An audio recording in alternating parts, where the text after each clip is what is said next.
No, I fully expect you to troll me the whole time, so. Okay. So are we ready to go? Yeah. Okay.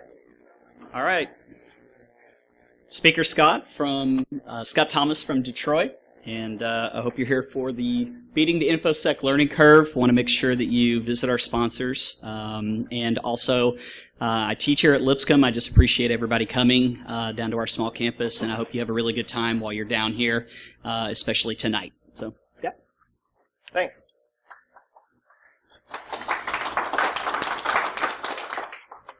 So, like you said, this is beating the InfoSec learning curve without burning out. One of the things that I have a passion for is learning anything, be it InfoSec or other things. So I decided that I was going to put together this talk to basically get people to understand that you can learn a lot of different things in InfoSec. A lot of people think, oh, InfoSec is hackers and that's it. And there's so many different jobs that are in this industry that gives a lot of ability to kind of branch out into different things. So. Give you an idea of who I am, where I work, things like that. I'm also known as Secure Holio on pretty much all the different social media sites, things like that. Been in IT since about '98. I've done a number of different jobs, be it network administration or help desk, or worked as an ID admin for a while, which is technically part of security. Been in security since about 2006, basically because I didn't like the help desk anymore and I wanted to get out of there. And it seemed like a good way to move. So it was something I said, security seemed like the people that knew everything. I wanted to, try and see what they were about. So that's when I moved over to the ID admin job. Currently, I'm a senior security consultant at VioPoint. It's a security consulting firm in Michigan. I've got my website up there and my email if you care to contact me in that. So the other thing is this slide and the who I'm not slides are the only ones that have bullets on them, like Jack Daniel pointed out this morning. Bullets are going to kill your presentation. If you're trying to present information to somebody, bullets are just too much stuff to read on a slide. Also, I would suggest if you guys haven't watched the video by Melissa Marshall, it's a TED Talk about giving presentations for technical presentations for non-technical people. It's a great talk to listen to. It's about 4 minutes long. So who I'm not a psych major. Some of this information in here I did pull from different psychology sites or studies, things like that, about the burnout aspect of it. I'm also not a recruiter like Eve is, so she had a different view of this than I do, because I'm somebody that's tried to go through this stuff and tried to figure out how I need to learn and do my job. I'm pretty sure everybody that knows me knows I'm not perfect. I don't claim to be. I'm also not a career coach, but I do date one, and she actually helped me with some of the information that she's seen on her side of it from trying to help people find jobs and basically trying to get the information that they need to do their job. So I wanted to do a couple things. This thing's really hot. Do a couple starting off slides. First thing is first is we're all just people. Everybody in this conference is just another person like you are. So if you want to learn something, if you want somebody to talk to, if you think, well, that person knows this information, I want to find out that, go up and talk to them. They're a person just like you are. They got up this morning, they had breakfast, they came to the conference just like you. They have an interest in being here just like you have an interest in being here. So you just be yourself and walk up and talk to people. Like I said, we're all just people, except for the dogs, even though they do think they're people. And another friend of mine, Ben 10, brought this up on Twitter. I'm not sure if anybody can read that, actually. Basically, it's a comic that he wrote about talking to people in the industry. And it starts out that the guy on the right saying, hey, that's some awesome hacker, go say hi. And his brain is telling him, oh, this is somebody you need to talk to. And he's like, no, I don't want to talk to him. And he goes up to him, hey, how about those SSL bleeds, right? And then the hacker walks away. So just something to to think about. Everybody's the same. Everybody's should be approachable, and if they're not worth your time. So if you're trying to learn and get into InfoSec, I always thought the Here Be Dragons type idea was something that hit home with me, per se, just because of the fact that when you think about the maps back in the day and the cartographers that created the maps, whenever there was something that people didn't know or people didn't have an idea of what was in that area, they drew a dragon or they drew a sea monster or things like that, and like, this is a dangerous area and you shouldn't go there. I think InfoSec is kind of the same way. It's the unknown. You get the people that they know that there's certain things that they can break. They know that it wasn't designed to do a certain thing, but they want to learn how it can be changed and how it can be circumvented. I've also added dragons to what I feel are each of the important points of my talk. So a little bit about getting into InfoSec and where you are coming from. A lot of people don't come from IT backgrounds. Like Eve came from linguistics and things like that in the morning. I came into IT wanting to be a history teacher originally, kind of fell into IT. It wasn't something I had a passion for originally. I've known people that were in psychology majors, people that were mechanical engineers. It really doesn't matter where you came from trying to get into information security. You can find what you need to know by learning.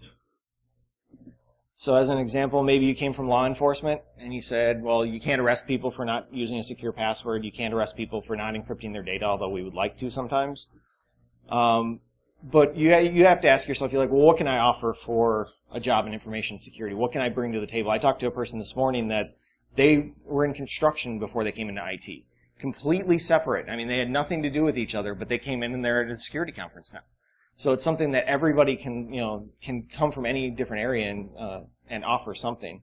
So if you're coming from law enforcement, let's say, you might be able to say, okay, well, I can offer physical security. Physical security is a domain for security just like any other. It does have a lot of crossover, so you're going to have your incident response or things like that you would be able to offer from that perspective from your background.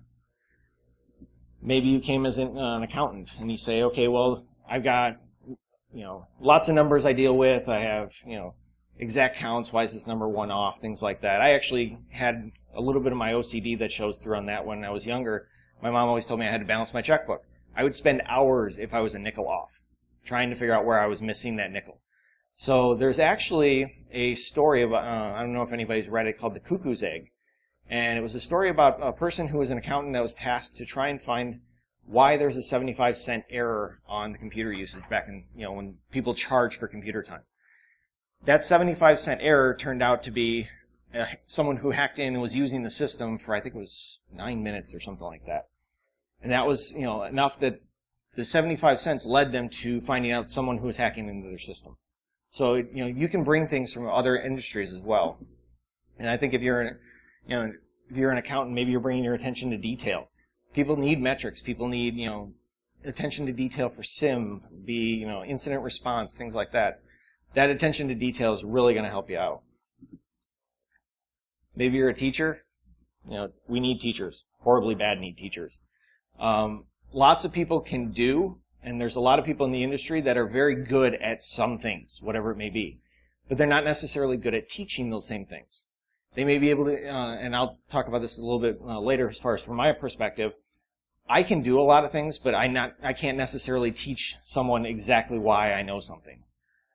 So that ability to teach is something huge for our industry, and there's a fallacy out there of those who can't teach, which I think is complete and utter BS. It's hard to teach somebody, and like I said, I'm not good at it. I just kind of give the information out there and hope somebody is able to catch on to it. You'll see a little bit later in one of my slides, I've got a picture of my website that I've got up there, and in the corner it says Security War Wizard.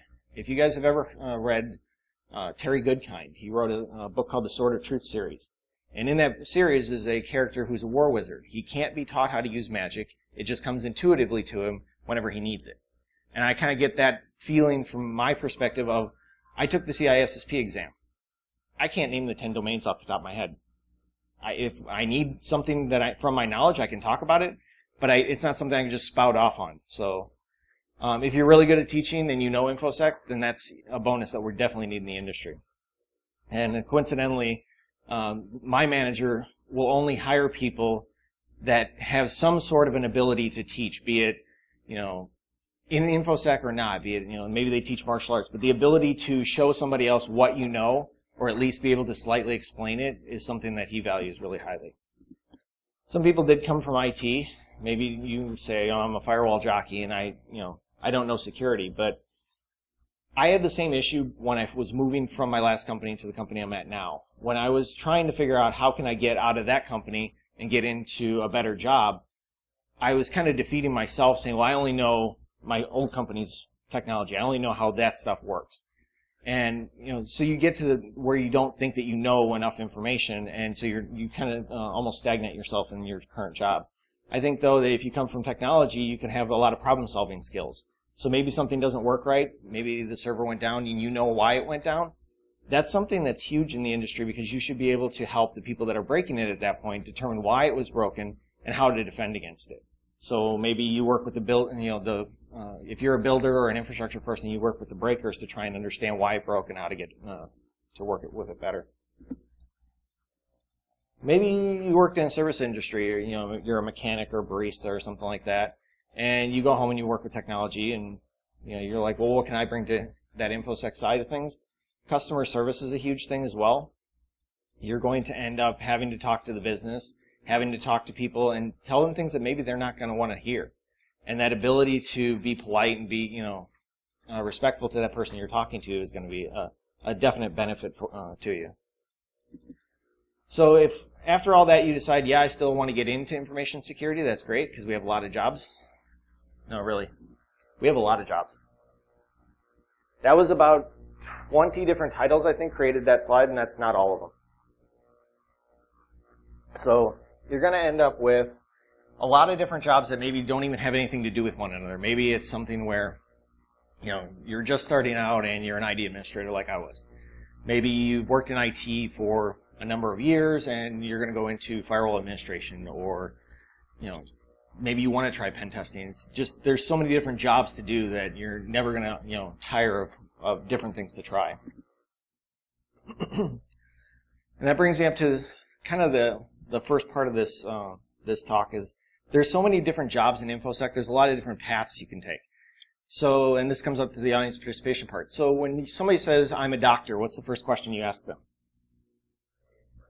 Exactly. What kind of doctor are you? Oh, I'm a surgeon. Okay, so I'm a brain surgeon. And you can keep going down this. Maybe you get somebody that says, well, I'm a minimally invasive endonasal endoscopic surgeon.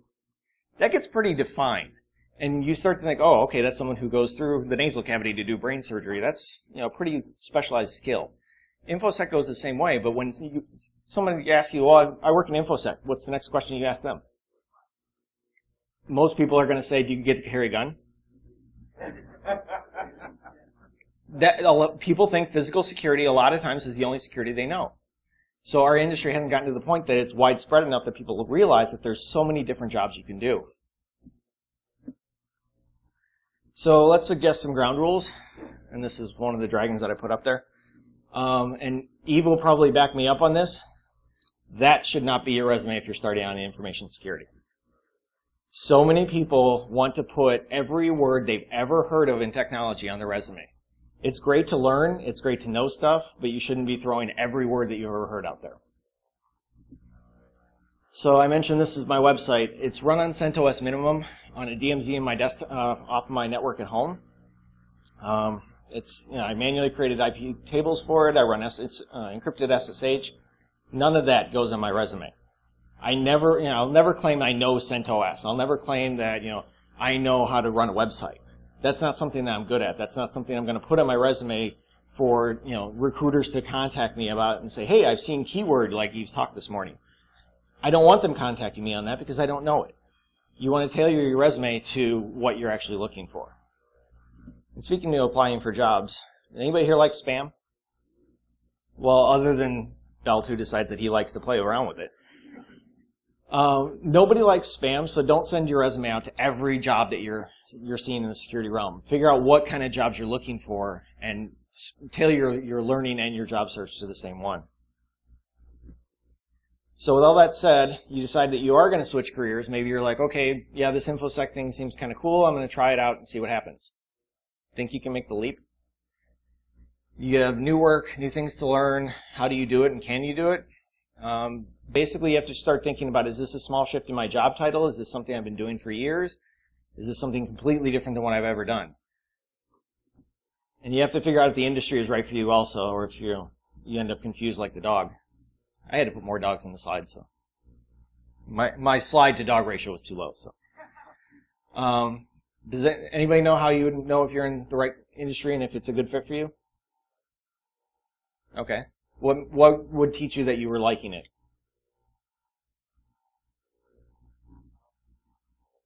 Okay. My thing is that if you're learning. So if you are learning and you want more, you voraciously just trying to find out more information about something because it's your passion, because it's something you're interested in, you're definitely in the right field. That's your career as well. So once you do decide, okay, yeah, I'm in the right industry, I'm going to start learning, where do you figure out how to focus? Where are you going to spend your time? Everybody knows what a learning curve is, right?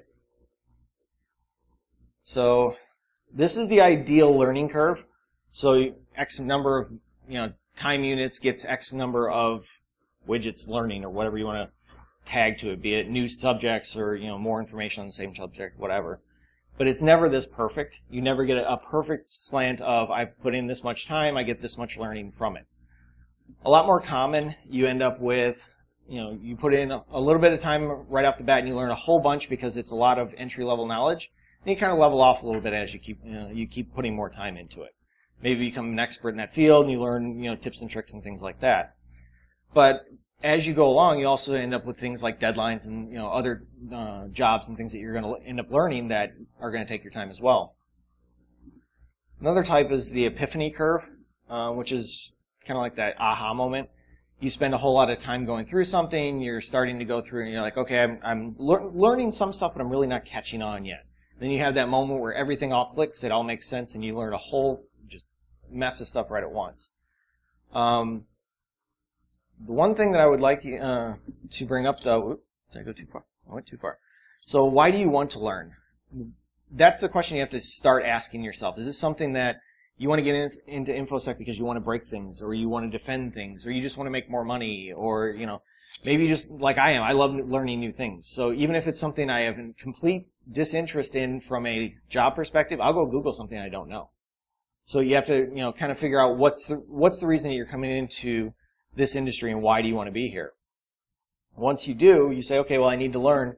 Where do I go to learn? Do I go to higher education? Do I go to the certification route? Do I just try and get some job experience and go through things that way? And none of your information that you learn is ever wasted. So if you go to a class and you say, why am I here? Why am I doing this? It doesn't make any sense. Personally, I think it's never wasted. Even if you're in a class that you know everything, you're still going to have something that you're going to learn. So if you do decide to go the higher ed route, go get your diploma or that. And maybe it's something where, and you brought this up earlier today, is something like such and such job says master's degree required. Well, do you really need the master's degree, or is it something that's flexible? If it is something that's required, yeah, okay, fine, go get it. But it's not something that you want to take lightly, though, either. That's thousands of dollars you're spending on an education. And actually, one of the things that my manager brought up when I went through this information with him was that he saw his college as $90,000 worth of a really expensive networking opportunity.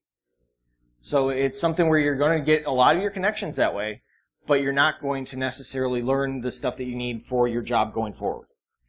But the other thing to think about, though, is some of these classes that you're going to take at your university are going to be things you're never going to learn outside of there. If you would decide, okay, I'm going to go and I'm going to be, a pen tester, you may learn some stuff in technical side in your college education, but the things that you're not going to learn on your own usually are technical writing. You're not going to learn how to talk to the business and things like that. The soft skills that you're going to need once you go to write reports and things like that, you may learn in your college education versus the really hardcore technical stuff like, tearing apart a specific, module of code or something like that. On the certification side, everybody calls it alphabet soup, and it's true. You get a number of acronyms behind your name. What does it mean? I have to look up half of them most of the time. I mean, there's so many of them out there. You never know if the value is there. You never know if they're going to be accepted. Some of them are, like the CISSP, are required for government jobs. Does it mean that you need it? Do you want to work for the government or not? It's all a personal thing if you want to spend the time learning that. Basically, my suggestion on certifications is to talk to people in the industry. Eve brought up a thing this morning about the OSCP.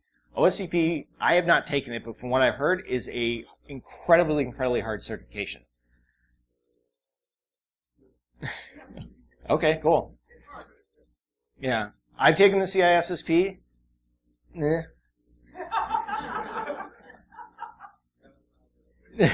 I took it on 3 hours of sleep, and I had gone out the night before, and I still passed. So I can't say it's all that difficult. But finding out from people in the industry and talking to them and trying to figure out, is this certification worth it, is well worth your time before you spend the time trying to go through the certification itself. Maybe it's all about the experience. You're saying, okay, can I get there that way? Can I prove that I can do this hands-on? Maybe it's something where, if I get job experience, I don't need the education. I don't need the certifications. I think both sides matter. I think you can get the education and the certifications and get the job experience. Then you don't have to worry about either side. And it's also important to realize everybody learns different. Nobody's the same when you go to, start learning. Maybe somebody likes reading. Maybe you've taken speed reading classes and you've got a 98% comprehension and perfect recall. Well, but if that's your thing, there's still people that are making books. I mean, Jason has one that's coming out shortly. George has got a book out. People are still writing books. So if it's something that's how you learn, go for it. Do your reading. Do what you can learn from. So you also probably would want to meet my manager, Wolfgang Gorlick. I think you're the only one that can get away with hugging him. You never see him without his phone. He's forever reading. He's always reading, like RSS feeds, Twitter, something. He's always got his nose in his phone trying to learn more. He also wrote an RSS feed, and this is something to remember. If you guys are readers, just the feeds that he follows in his RSS stream, he wrote a script to parse it all out and figure out how much data was coming in on a daily basis. Every one day was 4 days worth of content at his read speed. And he's taking speed reading courses. So if you're a reader and you like to read, that's fine. Just know that you have to spend your time somewhere because there is that much information out there. I can also only figure that his study looks something like that.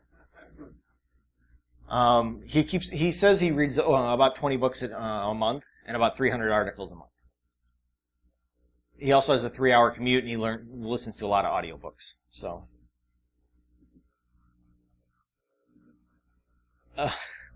I tend to learn more about things that I enjoy as far as YouTube or SecurityTube.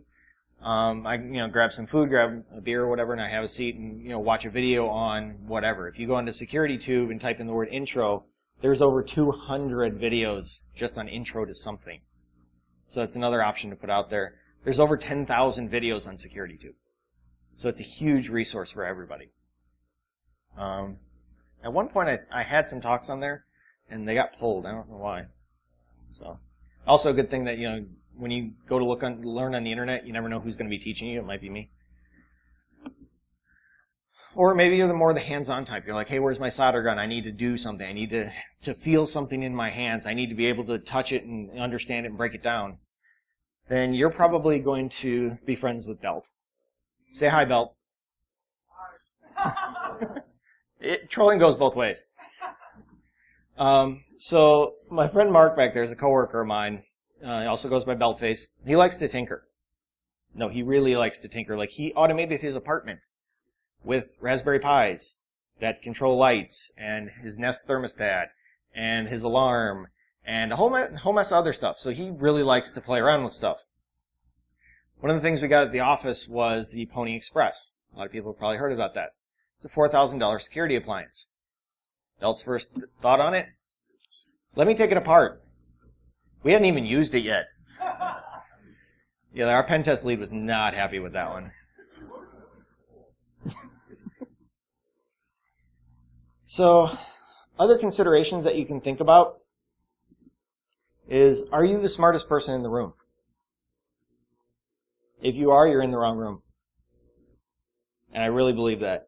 When I go to interview somebody, if I ask them a question and they don't know it, I'd rather hear, I don't know, but I'll find out, or I don't know, or I can look it up, or I don't know, but I can learn it. I don't want somebody with all the answers, because that means that they think they know everything. This is one of the things that I fail at a lot. Even people you dislike can teach you something. There was an issue where I had a person I disliked at a previous conference, and they were giving a talk, and I was like, no, I'm not going to go see that talk. I don't like that person, and I fell into my own trap. I I was like, I can't learn from this one. I'm just not going to go. And the talk actually was a pretty decent talk. Thankfully, there was a video of it afterwards, but this is something I work on a daily basis as well. Even people you dislike can teach you something. So when you say, I need to, and this is totally a CISSP rip, it's, mile wide and inch deep, you have to start somewhere. You have to say, okay, what am I passionate about? Am I passionate about breaking things? Am I passionate about defending things? Maybe I want to help the businesses be more secure, whatever it may be. You need to try everything. Find out what makes you passionate. Start learning a little bit about everything. A lot of what people end up with security jobs is they're the one or two people in security in their entire company. So everyone looks to them as the security expert. And they may not know things like, maybe they're not a coder. Maybe they don't know pen testing, but they're really good at firewalls.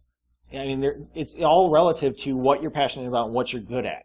So try different things. Try coding, try pen testing, try writing policies, try everything and see what you're good at and what you want to do. And the biggest help for all that is the people sitting around you. So everyone has something that they can contribute to the community, be it life experiences, be it knowledge that they've gained through trial and error, whatever it may be. Maybe you're, an OSX god and you know how to do X, Y, Z, and nobody even knows there's all these posts on forums and nobody knows how to fix it, but you do. That's what you need to share with people. That's what you need to tell everyone, hey, I can do this. I can show you how to, fix that issue. So one of the things that I would like to do right now is have everybody, and this is like 4th grade, turn around, say hi, meet somebody you don't know, because the community itself is where we learn. So go ahead, because my throat's dry anyway.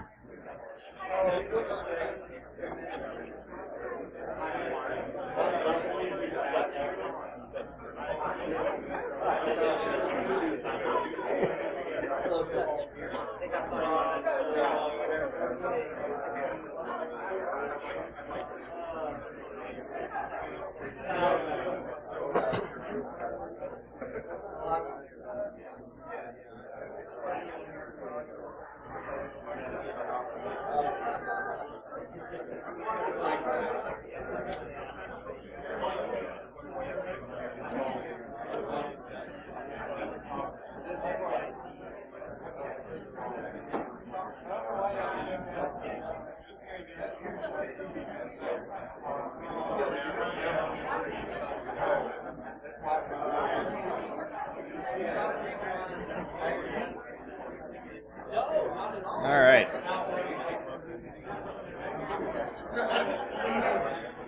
Everybody make a new friend?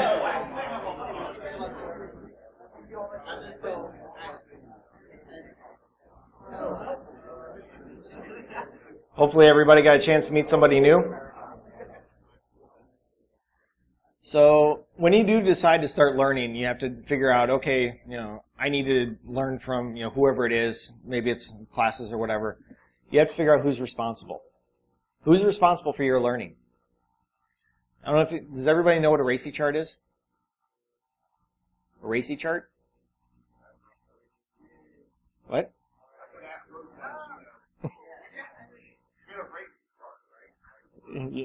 Yeah, exactly. So a RACI chart is basically this grid. It's a matrix of tasks and who's responsible for them. It stands for RACI, responsible, accountable, consulted, and informed. So a lot of project managers will use this when they're doing projects.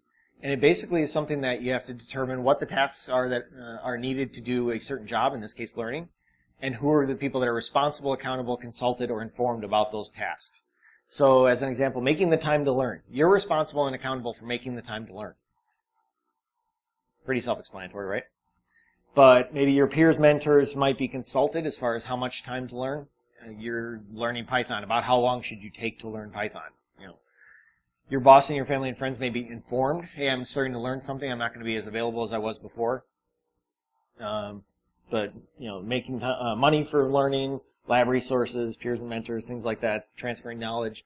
This all kind of gives you the idea of. I may have gotten one or two of these wrong, but basically who's responsible for doing that task, and then who's accountable for having it done, and if somebody's consulted or informed. It gives you an idea of who's responsible for your learning, and ultimately it's you. And I'm not immune to it either. I mean, I have lots of things I like to do. I love music. I don't play very well. I love learning languages. I love reading. I love all kinds of different learning, but I don't make enough time for it, and that's 100% my fault. So if you decide I want to learn something, whatever it may be, you need to carve out the time to do so. So now that we know a little bit about how to learn, we want to make sure we don't burn out on it. And a lot of people have talked about burnout before, and I thought I had it at one point. The more I've dug into this, the more I've realized that I probably was just stressed out. So kind of to understand how you know if you have it, Wikipedia defines burnout as a psychological term that refers to long-term exhaustion and diminished interest in work, which is kind of a wishy-washy definition of it as far as I'm concerned. It's also, and this is interesting to note, burnout is not a recognized disorder in the Diagnostic and Statistical Manual of Mental Disorders, but it is recognized by the International Statistical Classification of Diseases and Related Health Problems, specifically as a state of vital exhaustion. So basically, this is one of the reasons that it leads to a debate, does it exist or not? There's opposing viewpoints on this. Bill Brenner wrote a couple articles actually recently regarding how the burnout has affected the community and how there have been problems with people dying and getting in real trouble basically from it.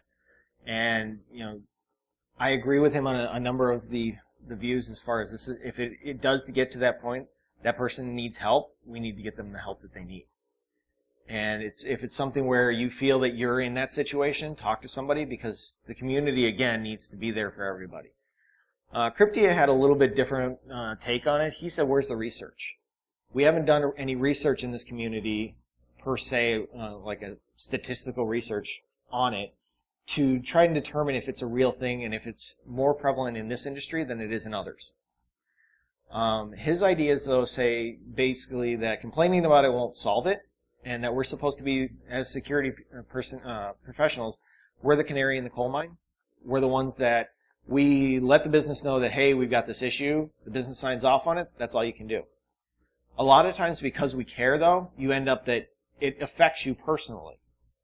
You want things to be secure because you're a security professional, and when the business says, no, we accept this risk and signs off on it, you feel almost like it's an affront to you. And he's saying, well, no, you just got to let it go and move on. And I think that's a big struggle for the community as a whole, is that people do care. And it is hard for them to let go. Ironically, though, Lee Munson, who's a person out of Ireland, I believe, wrote an article on bhconsulting.ie about how security professionals don't have the stress that other IT areas do. He read an article about stress in the IT organization as a whole and said, a bunch of people in IT said, yeah, we're really stressed. Yeah, it's really a difficult job. But then when he reached out on Twitter and says, do you feel stressed? He got an overwhelming response back from the security community on Twitter saying, no, we're not stressed. We enjoy our work. We like what we're doing. We feel like we work with smart people. We feel like we're, making a difference, and they're not stressed. Yeah.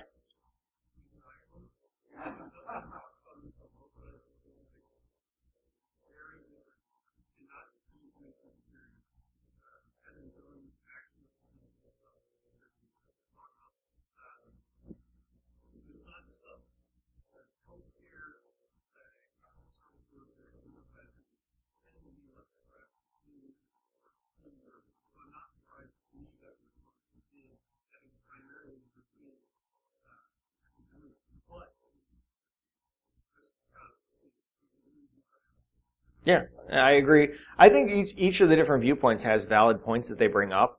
I do think that the community does need to help people that feel burned out. I think that the community needs to be there for people that need help. I do agree, like Jack says, though, that we do need more research. And it could be that there's differences between us and Europe. Europe does a lot of things different than we do. So it could be that because they have less stress over there for, they got more vacation, they have, different health care, whatever it may be, whatever the reasons are, we have to, basically do those studies and figure out why. Maybe it's something we need to change on our side of the pond. So my particular viewpoint is that, like I mentioned earlier, is a lot of people are security for their company. And they're supposed to be all manners of security for their company, regardless of what it is. So you're supposed to understand, the physical aspect and do all the badge scanner stuff. You're supposed to understand the web apps and be able to secure those. You're supposed to understand the ID administration side of it. There's so many different things to know. You can't be an expert in everything. But overall, I think that for burnout, we do need to deal with it on our own. It's something that, you need to understand what makes you feel stressed and what helps you. People can suggest, different things to help. They can say, you can't know everything, find something that makes you happy. It's a job, it's not saving lives, well, most of the time, but sometimes it is. You need to unplug, things like that. But you're the one that has to deal with the burnout or the being stressed out. And you're the one that has to understand what works for you and what doesn't. But if you do get to that point that you say, I've tried what I can do and I need help, definitely reach out. Or if you see someone that you think is having that issue, reach out to that person and say, hey, are you doing okay? Is everything all right? Anything I can do to help you? So when I was doing the research for this talk and I tried to figure out, stressed out or burned out, when I first started learning about burnout, I thought I was burned out. I'm like, I hate my job and, this, that, and another thing. So I'm like, I must be burned out. The big thing between the two, though, is do you actually care? If your boss is yelling at you, if you missed a deadline, if, someone's hacking your network, whatever it may be, do you care? Is it something where you've reached the point that you literally are depressed and don't give a flying rat's rear end? That's kind of the differentiation between the two. Part of this, when I was doing the research on it, was when my girlfriend and I were talking about what she's seen over in Vancouver, Canada, is, when she's seen someone get burned out on their jobs, they make a lot of mistakes. They don't get along with their peers. They feel like nobody understands them, and they're exhausted. Learning and anything else basically becomes a chore. So if it's something where you're really passionate about something, and then all of a sudden, you're at work and you're doing it, but then you get to the point you don't want to know anything else, you don't want to learn anything new, you might be reaching the past stressed out point to burnout. And the other thing I wanted to bring up is the imposter syndrome. And I suffer from this pretty bad. Basically, it's a psychological phenomenon in which people are unable to internalize their accomplishments. I don't take praise well at all. When somebody says, oh, you did a great job on something, I'm like, oh, okay. And I try and downplay it and move on. Imposter syndrome comes from the ability to not think that you're good at what you do. And the only way that I've been able to deal with it basically is to try and understand that I am good at some things. I'm good at vulnerability management. I'm not good at pen testing. I can make those determinations between the two now, and that helps out a little bit for me anyway. So, if you guys can take one thing from this talk, this is the one slide I want you to internalize. Everyone can teach you something. Be humble enough to learn. So if you look at the two different types of talks there, a lot of people want to go to the one on the left. That's usually the new, vulnerability that's being released, or, hey, I'm going to show you how to do this live on stage. A lot of people want to go to those talks because they're the new hotness or whatever. A lot of the talks on the right, though, are just as important. The people in the room don't make the difference. It's the people that are in the room that want to learn make the difference. So hopefully you've learned something from me today. Any questions? Thanks.